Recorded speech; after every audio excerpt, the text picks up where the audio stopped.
Papua New Guinea is riding a high right now, just got their own rugby league team, and now they're getting ready to feast from this Pacific Bowl. Welcome back, guys. Longy and Bergs here to talk about our favourite team in international football. One of the first videos we ever had that actually went big as well, the PNG Kumuls. I mean, we talked about them in 2022 World Cup when we were a tiny channel. And the people at PNG loved it, so we're back and we're here to do it again. How you feeling, Bergs? Yeah, pretty good. The PNG faithful keep coming out for us, and it's always quite nice. Get a fair few commenting on my tipping videos each and every week, which is always good. And hopefully they can back it up with a win in this Pacific Bowl. Mate, we need to go to PNG, I think, for At one of these point, games. yeah. Like, when they open their own team, we'll swing across. I think that'd be a great idea. Yeah, to do. yeah. Yeah, we can get out some there, games, live amongst podcasts from the street. I'm really excited the fact that they've gotten their own team. They managed to get some pull in the front office of the NRL and get themselves their own team. The PNG Chiefs, as they will be known. Kansas City Chiefs. Yeah. Goes all the way to the top, mate. Albo is involved in that one too. We're not going to go politics though, because fuck becoming a politics channel. And now, Albo. The Kumuls. The Kumuls. We got it fullback here, Alex Johnson stepping up, the greatest try scorer of all time, the legend himself. On the wings, Rob Derby and Nene McDonald. Pure speed with Derby and McDonald, the captain the other day. In the centers, Laybutt and Roderick Ty stepping up. Again, plenty of speed there. Halves, we got Voro most likely with Lachlan Lamb, who I want to talk about in a sec. Yeah, good opportunity for Voro considering the retirement of Kyle Laybutt. Kyle Laybutt, yep. Yeah, normally it's Lamb and Laybutt there. Front row here, most likely Capanius here. And then we've got Alec Bianchi in this projection. Now, this team list is... Yeah, it is a guy that we'd like to see get more opportunity somewhere else other than the Titans, because I feel like he's shown flashes. I think so too. I think more as an edge back rower though. But yeah, look, forecasted team list regardless. We'll get a proper one next week on Tuesday. Back row here, Reese Martin, Jeremiah Simkin. Yeah, Simkin, barring an injury, he should be in there. They kind of picked themselves, these two guys. Yep. Reese Martin, one of PNG's all-time capped players. I think he's just behind Nene McDonald, all-time caps, 19. Appearances for bunch PNG. Of tries for them as well. I think he's got nearly a 50% try scoring rate for them. And Simbikin absolutely killed it for the North Devils last year, and then went over to the Super League this year to try his hand at some Super League. And then we got Jack DeBellin in at lock, who future Parramatta legend, 34 years old, but still playing some pretty good football. Yep, absolute weapon. We'll talk about Edwin Ipape as well in a second too. And on the bench, Rimbu, Namo, Bai, and Russell. Now, we'll go back and forth here, and we've got a bunch of guys to talk about later as well. But just at a high level, not jumping ahead to the guys we've got planned out. A few guys that I didn't make full slides on that I do want to talk about. Cooper Bai. I thought when he debuted for the Titans, he was absolutely fantastic. Nearly scored a try on his first touch of the footy and was just dynamic. And I feel like he's going to fit right in to that, rushing defense, that physical style of play that the Kumuls play. I think he's going to be absolutely fantastic off the bench in this series. Yeah, really looking forward to seeing him play. I think with Jack DeBellin coming towards the end of his career, probably doesn't want to be playing too many minutes, and Cooper Bai is a lock. So putting him there in the middle could be a well worth thing to try out. I don't know what that does to the forward rotation of Alec Winky and Capinius, but I think Dan Russell is also a second rower. So Alec might step into the back row. Potentially. Yeah, but Dan Russell, I would say, is a back rower as well. So, I mean, I wouldn't be changing Simbikin or Reese Martin too much. I think Reese Martin also can play lock. But if Simbikin is out, then I think there is a bit of a problem, because Simbikin to me is kind of in that Gideon Kautonga mold where a bit rough around the edges, really bruising runner of the ball, but just maybe lacks a couple of intangibles, things that really needed some work on. And I thought that the year that he put up last year for North Devils was outstanding, but I thought that he would go on to play for another NRL club, not go to the Super League. But it seems to be what a lot of PNG players tend to do. He's only 25 though, so he's still young. Oh yeah, look, a bunch of these guys have dominated the Super League. Backline as well. Rob Derby, your boy at the Cowboys, plenty of speed. Big fan of Robert Derby, especially in Nene McDonald as well. Nene McDonald, the all-time leading try scorer for PNG as well. There's a guy there that may not get into the team, but Xavier Coates' younger brother played his junior football for the Junior Kumuls. Yep. Also played for a bit for Australian schoolboys as well. Could get into the side somewhere, maybe in the near future, but think with Coates playing for Australia, it's probably going to be a tough one for the Kumuls to hold on to, but it'd be really interesting to see if he'll play there. Man, that'd be juicy. A little recruitment card as well. If you get him in, maybe you get Xavier Coates back. Yeah, maybe. I mean, could be towards an the idea. back end. Yeah, could be juicy. Now let's rip into some of these players here because there's a few guys I really want to talk about. And the first one here is Edwin Ipape. Now, Our boy. Your boy, man, our boy, one of the best players at the 2022 World Cup, by the way. He was outstanding. Yeah, he actually led PNG with line break assists and try assists. Yeah, he had 7 line break assists and 5 try assists. I think that was line break assist wise. That was level with guys like Cam Munster, and try assist wise, that was level with Harry Grant. And he also played 1 less game than both those guys as well at that tournament. Just phenomenal. And you look at his try scoring record here in the Super League, albeit a bit of second division involved there. I'll give you the numbers here. 42 tries in 92 games. And another guy who I thought an NRL club would snap up at some point. He's good enough to play NRL. I think Parramatta with letting go of Reed Marnie. He is good enough to play NRL. I have no doubts about that. Look, misses a few tackles. Statistically, when I was looking at numbers, does miss a few, but just so physical. And you look at a guy like him, Seguiaro mold. I did think of that. It didn't age well, that Seguiaro game, though. He was so dynamic and then just couldn't seem to stay on the pitch. So maybe that's the issue. Ipape, he had a few injuries. I think he didn't play Pacific Championships last year as well when Judah Rimbu stepped in. Ipape being out does break my heart, though. Yeah. I'm keen to see him play again. Yeah, I'm hoping that he gets in there and does a good job once again, and we get to see him continue that strike rate that he has playing in the Super League with that win rate there. I'll give you some numbers here too, because Super League 75% win rate, second in the Super League in dummy half runs. He's just relentless, this guy. So I'm expecting him to be fantastic. I'm hoping we see the best version of him, and we see that 2022 World Cup version of him. Yeah, I have no doubt that we will, by the way. But I'd love to see that again because I don't get to watch a lot of Super League. So I really haven't seen much of Ipape since the 2022 World Cup, but it was such an impactful performance that's just burned into my brain. Yeah, I'm really looking forward to seeing him get around, and I don't see him playing too many minutes just because Judah Rimbu was so impactful the last time out for PNG. Could they both be on the field at the same time? You'd probably have to switch Ipape to a running lock because Judah Rimbu is a little bit. Well, they're the same mold of type player, though. As you said, very James Seguiaro-like in the way that they go about things, just bruising runs, a lot of really picking their moments, but also dynamic in defense too, in terms of the fact that they can put a shot on. Yeah, mate. Very exciting, Edwin Ipape. Next guy here, Lachlan Lamb. And he's an underrated guy coming into every single one of these tournaments because you look at him and every time they run out, he's fantastic. He steers the team around. He's a genuine 7. He's been proving it in the Super League the last couple of years. So I want to whack you with some stats here. First in the Super League in try assists. That's 41 try assists. I think the next best is about a 32. So he's way ahead.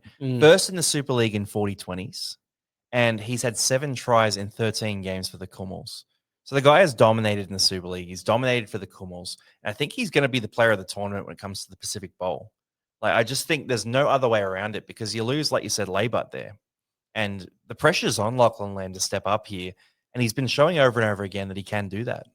Yeah, and as you said, tends to score a try every time he puts that PNG crazy on. Yeah. Which is crazy because his dad was such a phenomenal player. Adrian Lamb was fantastic. And I think there were some lofty expectations put on him as a kid. And I think for me, from mine, he reminds me a lot of what Sandon Smith is right now. He's that guy who we don't know if he's got the first grade credentials, and he's shown flashes of doing that. And I think he did that when he was in the NRL, but because his dad is a coach over in the Super League as well for the Lee Leopards, it definitely helped. But he has to bring the play to match that, and he's certainly been doing that over the last couple of years. Those two stats. Well, they've turned nothing better. They've turned a club, the Lee Leopards, around. To tell you the truth, they weren't really considered much of a competition to the rest of the big clubs in the Super League at all.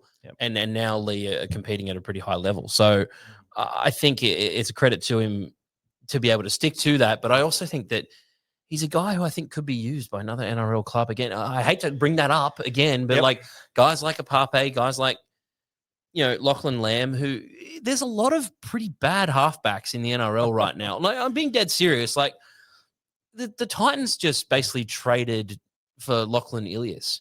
Like, I don't want to be too critical of Lachlan Ilias, but I'd take Lachlan Lamb over Lachlan Ilias at this stage of their careers. If you're Lachlan Lamb and you're dominating in the Super League, you're making that money, you live in Europe, you're having a good time, maybe he's enjoying himself.